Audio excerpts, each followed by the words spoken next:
नमस्कार, मैं गौरव अपने YouTube चैनल स्टडी विद गौरव में आपका स्वागत करता हूं। आज हम बात करने जा रहे हैं जीएस पेपर 4 की, एथिक्स, इंटीग्रिटी एंड एप्टीट्यूड। इसमें एक बात है समझने के लिए है कि आमतौर पे जो एस्पिरेंट होते हैं, जो तैयारी करने वाले कैंडिडेट होते हैं, वो क्या करते हैं कि चूंकि एग्जाम का पैटर्न है पहले प्रीलिम्स, फिर मेंस एंड देन इंटरव्यू, ठीक है। और चूंकि जो एथिक्स है, जीएस पेपर 4 है, एथिक्स जो है वो मेन काम कहां आता है? मेंस एग्जाम में, जीएस पेपर 4 में। तो इस वजह से ज्यादातर स्टूडेंट जो तवज्जो, जो importance history, geography, sociology, polity, इन सब्जेक्ट्स को देते हैं, वो एथिक्स को नहीं देते हैं और ये इग्नोर्ड रह जाता है। जबकि अगर ध्यान से देखा जाए तो एथिक्स वो सब्जेक्ट है जो अगर जीएस के किसी भी पेपर, इधर जीएस 1, जीएस 2 और जीएस 3, इन तीनों में अगर कहीं पे आपको लगता है कि मार्क्स मेरे कम हो रहे हैं किसी वजह से, तो उसको एथिक्स के थ्रू कंपनसेट किया जा सकता है। और एथिक्स में कम तैयारी में अगर उसके बुनियादी चीजों को, जो बेसिक फाउंडेशनल वैल्यूज हैं, जो foundational core of the syllabus है, उसको अगर समझ लिया जाए तो आसानी से 100+ तो सिक्योर किया ही जा सकता है। अगर आप अच्छे से उसको एक्सप्लेन करना और आपकी राइटिंग कैपेबिलिटी, लिखने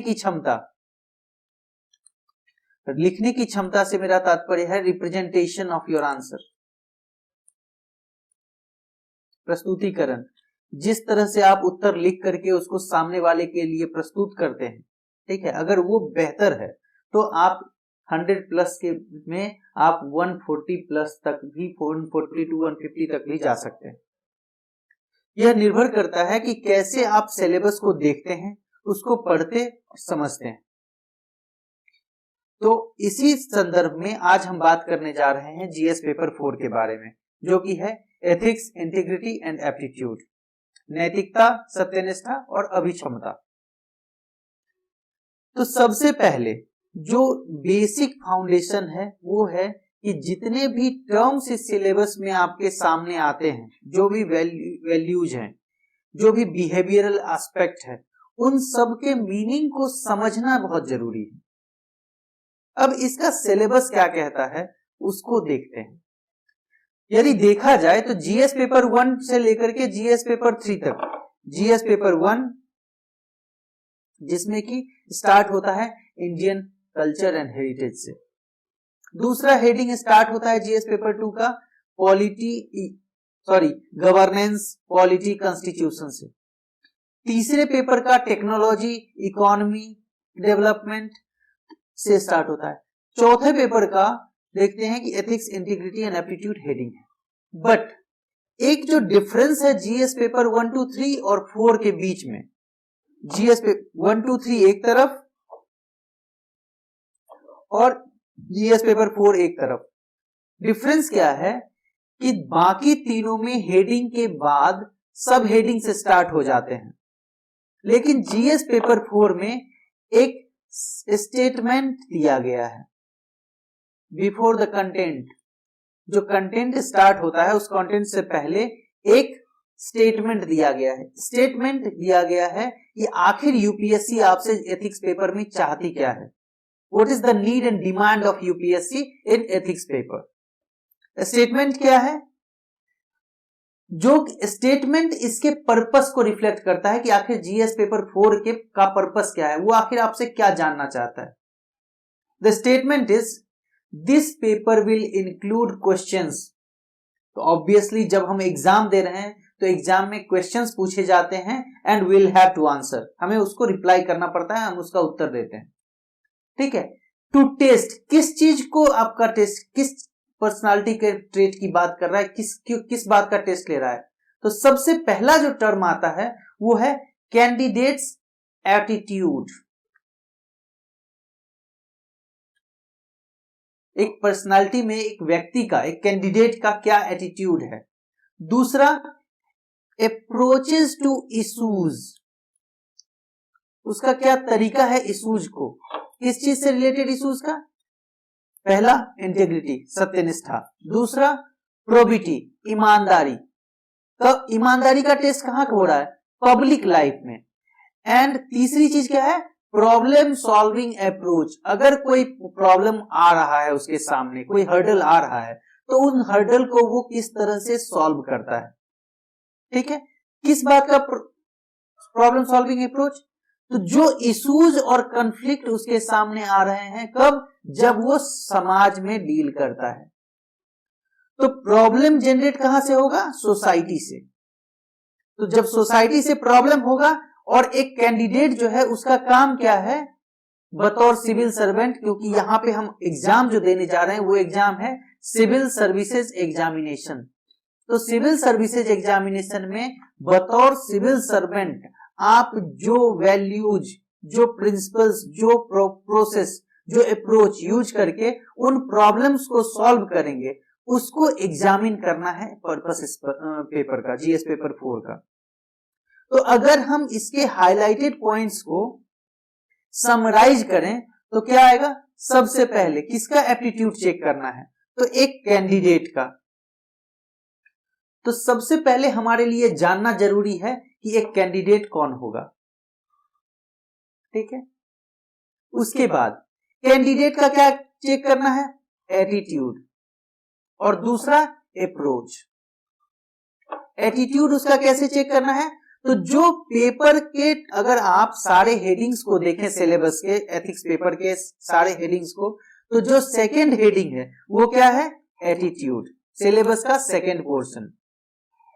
ठीक है, सेकंड पोर्शन जो सेकंड हेडिंग है वो है एटीट्यूड। एटीट्यूड का स्ट्रक्चर क्या होगा, उसके बाद एटीट्यूड में क्या क्या पूछे, जैसे कंटेंट क्या है, फंक्शन क्या होगा एटीट्यूड का हमारे लाइफ में, इसका कैसे इन्फ्लुएंस पड़ता है, इसकी वजह से कैसे हमारे बिहेवियर और थॉट पे असर पड़ता है। क्योंकि एक व्यक्ति का की पर्सनालिटी जो है वो उसके एटीट्यूड पे, कहते हैं ना कि बड़ा एटीट्यूड दिखा रहा है, और इसका एटीट्यूड बहुत पोलाइट है। तो दोनों में ही हम टर्म क्या यूज कर रहे हैं? एटीट्यूड। तो एक व्यक्ति की जो ओवरऑल पर्सनालिटी होती है वो उसके एटीट्यूड से रिफ्लेक्ट होती है। ठीक है, तो इसीलिए एक कैंडिडेट का एटीट्यूड एग्जामिन करना है इस पेपर का, जो कि सेकंड पोर्शन में दिया गया है। और दूसरा क्या एग्जामिन करना है? अप्रोचेज। अप्रोचेज 3 बातों का दिया गया था उस स्टेटमेंट में। पहला कि जो इश्यूज आएंगे रिलेटेड टू इंटीग्रिटी। तो अब टर्म इंटीग्रिटी का क्या मतलब है ये समझना जरूरी है। सिमिलरली सेकंड था प्रोबिटी इन पब्लिक लाइफ। जो पब्लिक लाइफ है, जनता के काम है, जो एक आदमी का पर्सनल लाइफ होता है, एक पब्लिक लाइफ होता है। तो जो पब्लिक लाइफ है, जो जब आप कोई पब्लिक फंक्शन कर रहे हैं तो उस समय जो पब्लिक फंक्शन करते समय जो ईमानदारी है उसको प्रोबिटी कहते हैं। तो प्रोबिटी को एडॉप्ट करने के लिए, प्रोबिटी को मेंटेन करने के लिए आप क्या अप्रोच लेते हैं? और तीसरी चीज है प्रॉब्लम सॉल्विंग अप्रोच। क्योंकि प्रॉब्लम तो आएंगे आपके सामने, अलग अलग तरह के अलग अलग कन्फ्लिक्ट आएगा। कई बार क्या होगा कि लीगली कोई आदमी सही होगा, आपके वैल्यू के हिसाब से वो गलत होगा। कई बार होगा कि वो आदमी वैल्यू के हिसाब से सही लगेगा आपको, लेकिन लीगली गलत होगा। अगर उदाहरण के लिए इसको समझने के लिए देखें तो एक भिखारी है, अ बेगर। बेगिंग एक क्राइम है, लेकिन टेकिंग हेल्प और सीकिंग हेल्प ये क्या है? ये एक व्यक्ति की मजबूरी है, नीड है। तो एक ही समय पे आपको पता नहीं है कि आपसे कोई अगर कुछ मांगता है तो वो बेगिंग कर रहा है या फिर वो आपसे हेल्प सीख कर रहा है, आपसे मदद मांग रहा है, क्योंकि आप उस व्यक्ति से पहली बार मिले हैं। तो एक जो इमोशनल हार्ट है, जो किसी को प्रॉब्लम में देखेगा, अब देखिए रेड लाइट पे या फिर कहीं भी देखते हैं कुछ बच्चे बैठे होते हैं, तो देख करके क्या इच्छा होती है कि अरे उसने खाया नहीं होगा उसको भी। लेकिन इसके पीछे एक ऑर्गेनाइज्ड क्राइम का भी रोल हो सकता है कि बच्चों को किडनैप करके उनसे बेगिंग करवाना, भीख मंगवाना, और उस पैसे से फिर उनको जो है टॉर्चर करना, और उससे कोई थर्ड पर्सन जो है बेनिफिट ले रहा हो। तो ये जो कन्फ्लिक्टिंग सिचुएशन आएंगे आपकी लाइफ में, उसको कैसे डील करते हैं। और ये सारे प्रॉब्लम्स कहां से जनरेट होंगे? सोसाइटी से। ठीक है। तो जब समाज से कोई प्रॉब्लम आ रहा है तो बतौर कैंडिडेट ऑफ सिविल सर्विसेज आप इसको कैसे डील करते हैं, ये यहां पे इस स्टेटमेंट का मतलब है। तो अगर हमें सबसे सिलेबस को समझना हो तो एक चीज हमने देख लिया कि कैंडिडेट का एप्टीट्यूड देखना है, सॉरी एटीट्यूड देखना है, जो कि सिलेबस के सेकंड हेडिंग के अंदर दिया गया है। अब वहां पे क्या था, एक कि कौन सॉल्व कर रहा है, तो एक कैंडिडेट को प्रॉब्लम सॉल्व करना है, और प्रॉब्लम जनरेट कहां से होगा, तो वो होगा सोसाइटी से। तो हमें सिलेबस को समझना पड़ेगा कि सोसाइटी का जो पहला रूल होता है वो क्या होता है, 2 and more people coming together interact with each other। तो कॉमन कंसेंस जो जनरेट होता है उससे एक सोसाइटी का फॉर्मेशन होता है, ठीक है। तो अब देखिए, एक कैंडिडेट की लाइफ में 2 लाइफ होगी, एक उसका पर्सनल लाइफ होगा, एक व्यक्तिगत जीवन होगा, और एक सार्वजनिक जीवन होगा, पब्लिक लाइफ। तो व्यक्तिगत जीवन में जो वैल्यूज उसके हैं वो क्या आएगा, ह्यूमन वैल्यू। और उस ह्यूमन वैल्यू से एक आदमी का एटीट्यूड डेवलप होता है, और जो एटीट्यूड डेवलप होगा उसका कैसे आप पब्लिक लाइफ में इस्तेमाल करते हैं ये एग्जामिन किया जाएगा। और सोसाइटी का फॉर्मेशन कैसे होता है, ह्यूमन इंटरफेस से, कि जब 2 या 2 से अधिक व्यक्ति एक दूसरे से मिलते हैं और उनके पारस्परिक मिलने से जो संबंध होता है, भावनात्मक संबंध उत्पन्न होता है, उससे एक समाज का निर्माण होता है। और समाज क्या करता है कि समाज अपने स्मूथ फंक्शनिंग के लिए सर्टेन प्रिंसिपल्स को सेट करता है, एक स्टैंडर्ड सेट करता है कि ये चीज अलाउड होंगे, ये काम अलाउड नहीं होगा। वो क्या होता है, एक डायरेक्शन देता है to think about what is right and what is wrong. ये क्या है, ये होता है जो डायरेक्शन होता है, दैट इज एथिक्स, नैतिकता। तो पेपर का फर्स्ट हेडिंग अगर देखें तो वो क्या है, एथिक्स एंड ह्यूमन इंटरफेस। और ह्यूमन इंटरफेस में क्या दिया गया है, ह्यूमन वैल्यूज। अगर लास्ट लाइन को आप देखेंगे तो लास्ट लाइन में सिलेबस में लिखा हुआ है human values. Now come to कि इंटरफेस हो गया, एथिक्स को हम समझ गए, एथिक्स के एसेंस को हम समझ गए, उसकी नीड को हम समझ गए, और उसके ह्यूमन इंटरफेरेंस, जो ह्यूमन इंटरफेस है, जो एक दूसरे से मिलने से, पारस्परिक संबंध से किस तरह से संबंधित है, ये जान लिया। दूसरा हेडिंग हम पहले ही डिस्कस कर चुके हैं कि एक कैंडिडेट का जो एटीट्यूड होगा उसी पर निर्भर करेगा कि वो एथिक्स को फॉलो करता है, नहीं करता है, वो रूल्स को मानने वाला है या नहीं मानने वाला है, उसका स्वभाव कैसा है, उसका बिहेवियर कैसा है, ये सब कुछ एटीट्यूड से। तो एटीट्यूड सेकेंड हेडिंग में दिया गया है। Come to the third portion कि जब प्रॉब्लम सोसाइटी से जनरेट हो रहा है, प्रॉब्लम कहां से जनरेट हो रहा है, सोसाइटी से, और सॉल्व किसको करना है इस प्रॉब्लम को, सिविल सर्वेंट को। एक सिविल सर्वेंट जब कोई प्रॉब्लम सॉल्व करेगा तो वो कैसे सॉल्व करेगा, उसके पास 2 चीज होनी चाहिए, एक प्रॉब्लम सॉल्व करने के लिए उसकी कैपेसिटी होनी चाहिए। तो जो एक इनहेरेंट कैरेक्टरिस्टिक होता है एक इंडिविजुअल का, कैरेक्टरिस्टिक, और हम कहें तो कोई पोटेंशियल होता है एक आदमी में किसी चीज को करने का। जैसे 2 लोग हैं, एक बहुत, अगर हम 2 प्रधानमंत्री की बात करें, मनमोहन सिंह का उदाहरण ले लीजिए और मोदी जी का उदाहरण ले लीजिए। मनमोहन सिंह ने कभी खुल के बात नहीं की और मोदी जी हमेशा खुल के बात करते हैं। पोटेंशियल दोनों में है, दोनों ही काम कर रहे हैं, लेकिन एक के बारे में हम ज्यादा बात करते हैं, दूसरे के बारे में चर्चा कम होती थी। कारण कि उस व्यक्ति में लोगों को अट्रैक्ट करने का एक लीडरशिप क्वालिटी जो कहते हैं, he was a good administrator, बहुत अच्छे प्रशासक थे वो, लेकिन एक गुड ऑरेटर नहीं थे। तो उनमें ऑडिटिंग की, लोगों को अपनी बात से कन्विंस करने की कैपेबिलिटी का हम कह सकते हैं कि अभाव था। इसलिए उनको मौनी मूक प्रधानमंत्री या मौनी प्रधानमंत्री ये सब भी जो है सो हमने वो कहना शुरू कर दिया। वही जो अभी प्रेजेंट प्राइम मिनिस्टर है मोदी जी, उनकी बात करें तो उनमें क्या है, he is a good orator, he knows कि कैसे आपको कोई बात बोली जाए और आप मान लेंगे उसको। ठीक है, तो उनमें पोटेंशियल है लोगों को कन्विंस कर लेने का। ठीक है, तो ये पोटेंशियल जो है एप्टीट्यूड, ये अभिक्षमता होती है। ठीक है, एप्टीट्यूड जो पोटेंशियल होता है उसको एप्टीट्यूड कहते हैं।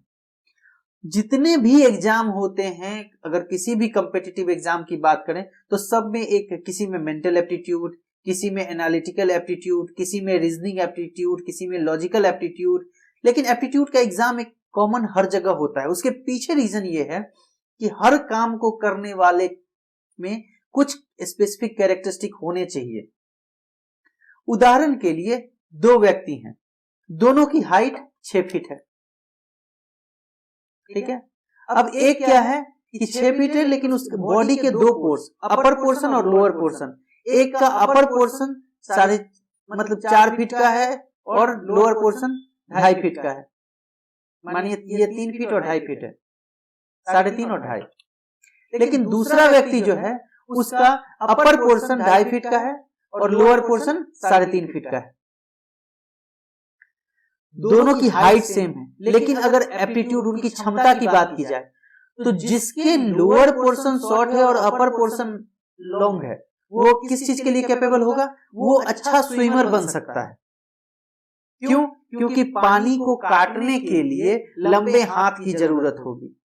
बॉडी पोस्चर लंबा होना चाहिए, तो लंबा होना चाहिए तो ये स्विमर अच्छा बन सकता है। उसी तरह से एक एथलीट जो रेसर है, जो रनिंग करता है, उसके अगर लेग बड़े होंगे तो वो स्टेप बड़ा ले सकता है, एथलीट अच्छा बन सकता है, रेसर अच्छा बन सकता है। तो कहने का मतलब कि हर व्यक्ति में इधर फिजिकल और मेंटल कुछ ट्रेट ऐसे होते हैं जो उसके पोटेंशियल को बढ़ा देते हैं। ठीक है, जिससे कि वो किसी काम को करने के लिए कैपेबल हो जाता है।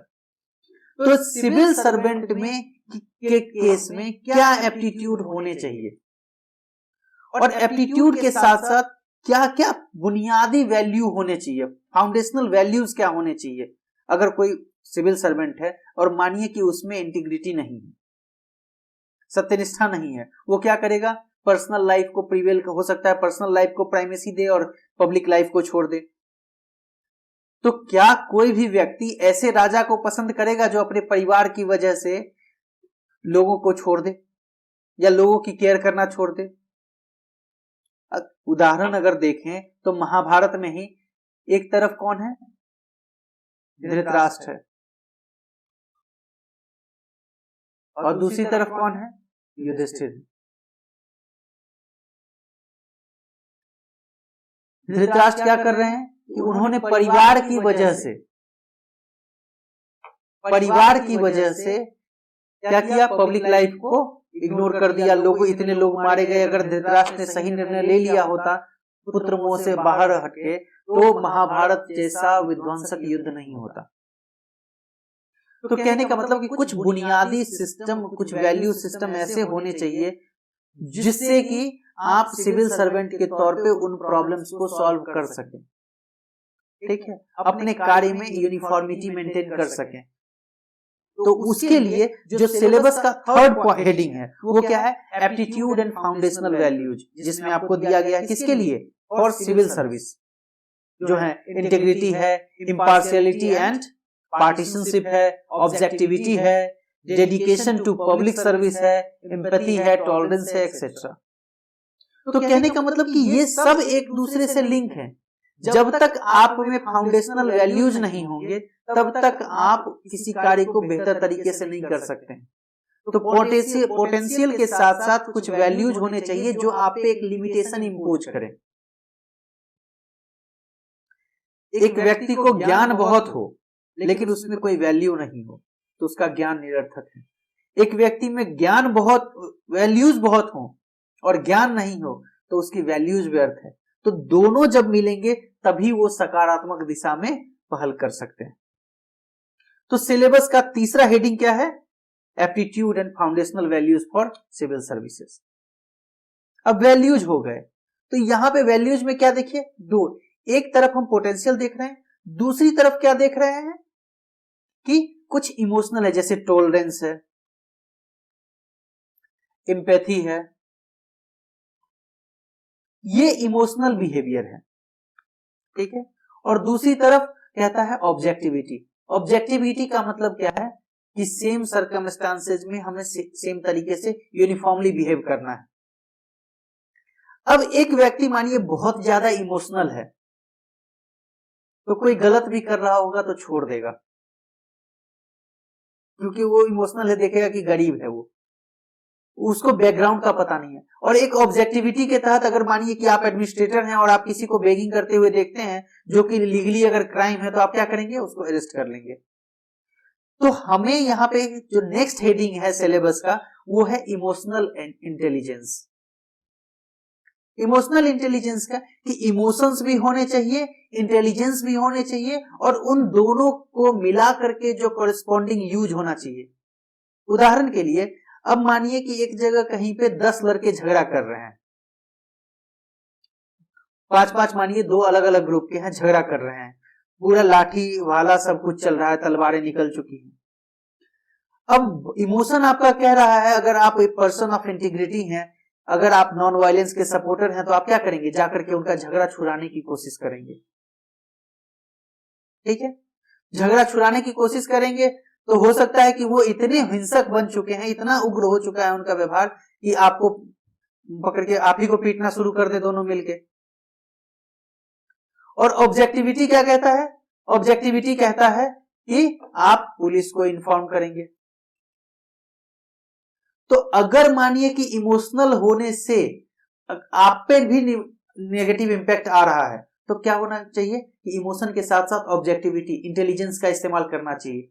कि अगर आप किसी को, उदाहरण के लिए अगर मैं मेट्रो स्टेशन पे हूं एक मिनट के लिए अगर मान ले तो, और किसी ने कचरा क्या किया, नीचे फेंक दिया। मेट्रो प्रेमिसेस में लिखा हुआ है कि थूकने या कचरा फेंकने पे आपको 200 रुपए का फाइन है। वहां पे एक तरीका है कि मैं सीधा जाकर के किसी को कहूं कि भाई तुमने फेंका है, तुमको जाकर के 200 रुपया फाइन देना पड़ेगा, या फिर उठा के रखो। दूसरा ये तरीका हो सकता है कि मैं जाकर के जो ऑफिशियल है वहां पे कंसर्न जो एडमिनिस्ट्रेटर है उसको बुला के लाऊं, बताऊं कि ये कचरा फेंक रहा है, तब तक में हो सकता है वो चला जाए। तो इमोशनल इंटेलिजेंस क्या कहता है कि इमोशनल इंटेलिजेंस कहता है कि आप उससे विनम्रता से कहिए कि भैया इसको उठा करके डस्टबिन में डाल दो, नीचे वाले पे फाइन लग जाएगा।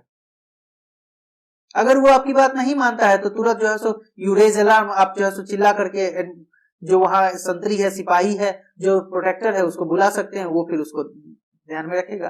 तो वहां पे इजिली जो है सिक्योरिटी अवेलेबल है।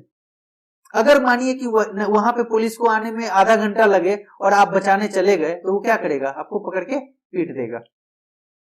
तो कहने का मतलब इमोशनल इंटेलिजेंस का मतलब है कि जो हमारी भावनाएं हैं, जो हमारा इमोशन है, वो जो कह रहा है हमें उसको फुलफिल करना है, लेकिन इंटेलिजेंटली। ऐसा नहीं है कि हम उसको इमोशंस को फुलफिल करने के चक्कर में जो हमारे गाइडिंग प्रिंसिपल्स हैं, जो नॉर्म्स हैं, जो रूल्स हैं, उन्हीं को वायलेट कर दे रहे हैं। ठीक है, तो नेक्स्ट हेडिंग क्या हो गया, वो चौथा, इमोशनल इंटेलिजेंस। अब जितने वैल्यू सिस्टम हैं, वो सब वैल्यू सिस्टम के बारे में कुछ ना कुछ कंट्रीब्यूशन किन्होंने दिया है, जो थिंकर्स रहे हैं। क्योंकि देखें तो जो एथिक्स का टॉपिक है, एथिक्स डिराइव हो रहा है कहां से, सोसाइटी से। ठीक है, उसके बाद कहां से डिराइव हो रहा है, तो फिलॉसफी से, और तीसरा साइकोलॉजी से, और चौथा बतौर सिविल सर्वेंट आपको क्या करना है, एडमिनिस्ट्रेशन करना है, तो पब्लिक एडमिनिस्ट्रेशन से। अब जब 4 जगह से डिराइव हो रहा है, तो इन चारों के जो थिंकर्स हैं, चाहे वो इंडिया के हो या वर्ल्ड के हो, अब सिलेबस में ये तो दिया गया, लेकिन डिटेल में नहीं दिया गया किनके बारे में पढ़ना है, किनके बारे में नहीं पढ़ना है। तो जब हम कभी वैल्यूज के बारे में बात करेंगे, वैल्यूज को पढ़ेंगे, तो हमारा टारगेट क्या होना चाहिए कि अगर हम इमोशन इंटीग्रिटी की बात कर रहे हैं, तो जैसे जो प्रोमिनेंट लीडर्स हैं इंडिया के, जैसे गांधी जी हो गए, जैसे हम प्लूटो, सुकरात, तो इनकी लाइफ हिस्ट्री नहीं पढ़नी है, इनके बारे में पढ़ना है कि इनका एडमिनिस्ट्रेशन के बारे में क्या कहना है, इनका इंटीग्रिटी के बारे में क्या कहना है।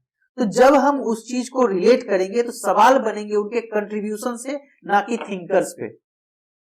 तो यहाँ पे थिंकर्स के कंट्रीब्यूशन के बारे में जानना है कि इंटीग्रिटी के बारे में थिंकर्स का क्या कहना है, और जो थिंकर जिस टॉपिक के बारे में विशेष जिनका योगदान रहा हो, कंट्रीब्यूशन रहा हो, उनके बारे में हम वो चीज डिटेल में पढ़ेंगे। फॉर एग्जाम्पल, अगर सरदार पटेल की बात करें तो आयरन मैन ऑफ इंडिया, और कहते हैं father of civil services in independent India.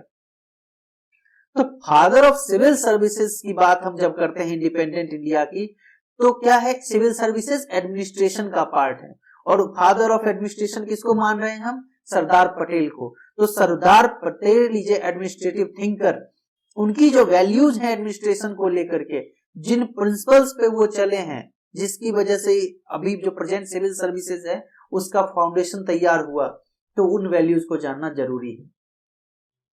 ठीक, तो इस तरह से ये है आपका contribution of moral thinkers and philosophers from India and the world.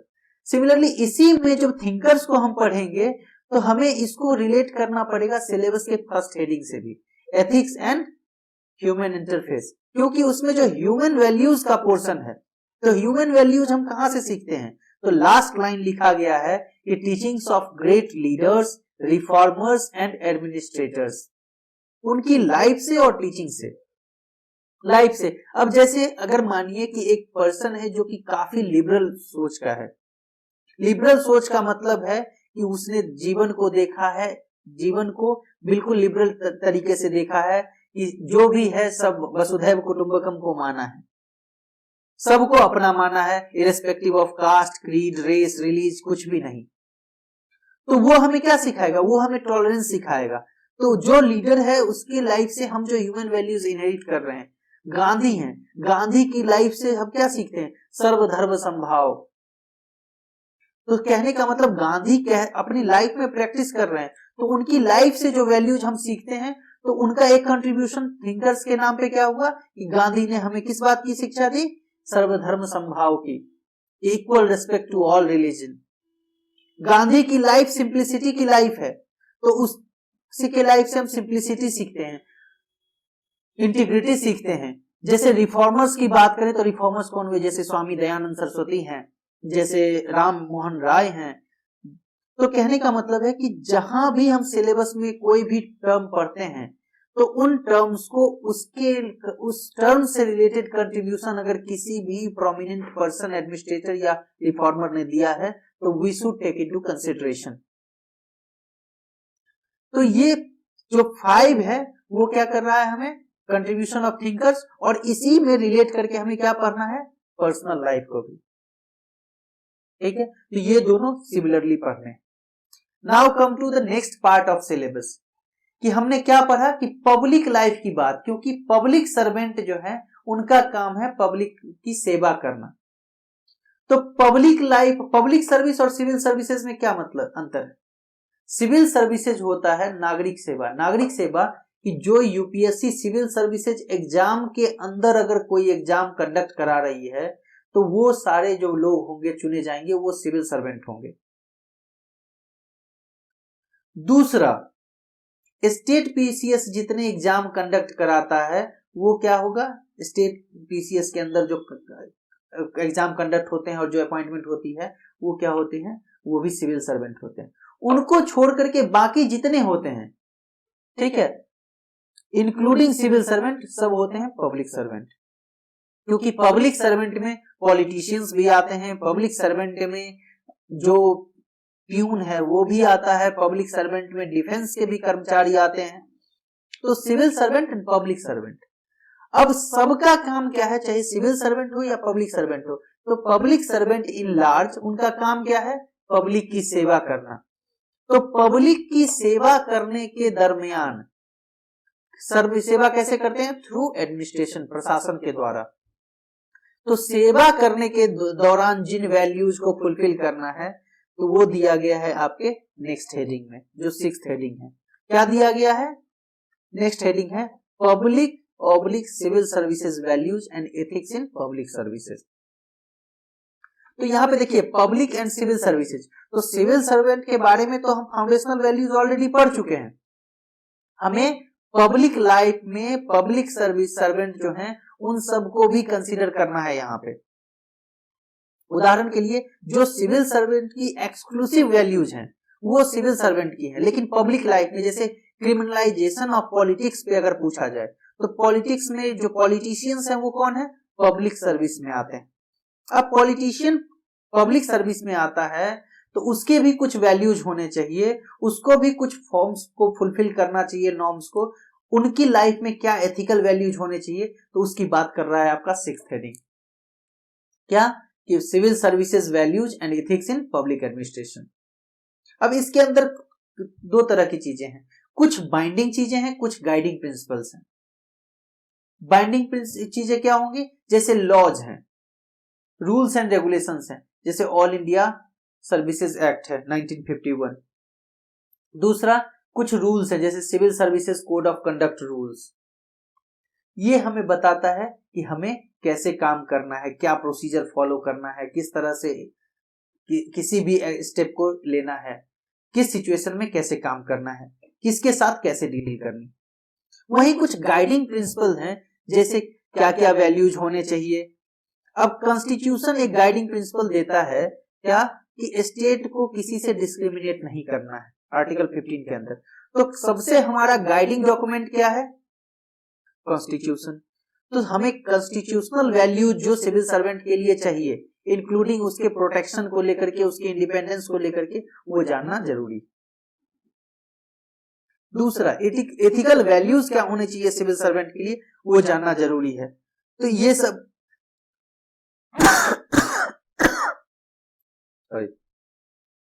और नेक्स्ट क्या है कि पब्लिक सर्विस करते समय आप में क्या कर रहे हैं, हम गवर्नमेंट का काम कर रहे हैं। तो गुड गवर्नेंस के जो फीचर्स हैं वो सब क्या क्या है, उन सब की मीनिंग हमें समझनी। तो ये नेक्स्ट सिलेबस का पोर्शन है। अब हम क्या कर रहे हैं, पब्लिक सर्विसेज कर रहे हैं। तो पब्लिक सर्विस कैसे कर सकते हैं, तो गवर्नमेंट क्या होता है कि गवर्नमेंट एक स्ट्रक्चर देता है जिसका एप्लीकेशन कैसे वो काम करता है, वो गवर्नेंस है।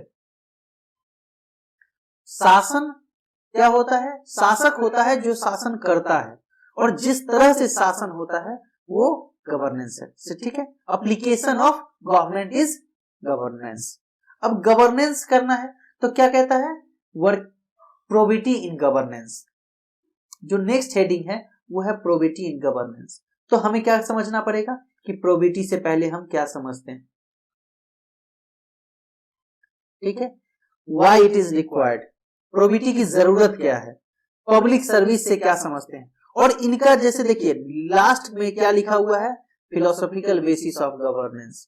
तो कहने का मतलब कि गवर्नेंस को आखिर जो काम करने पड़ते हैं वो क्यों करने पड़ते हैं, why it is his duty, तो इनको समझना पड़ेगा।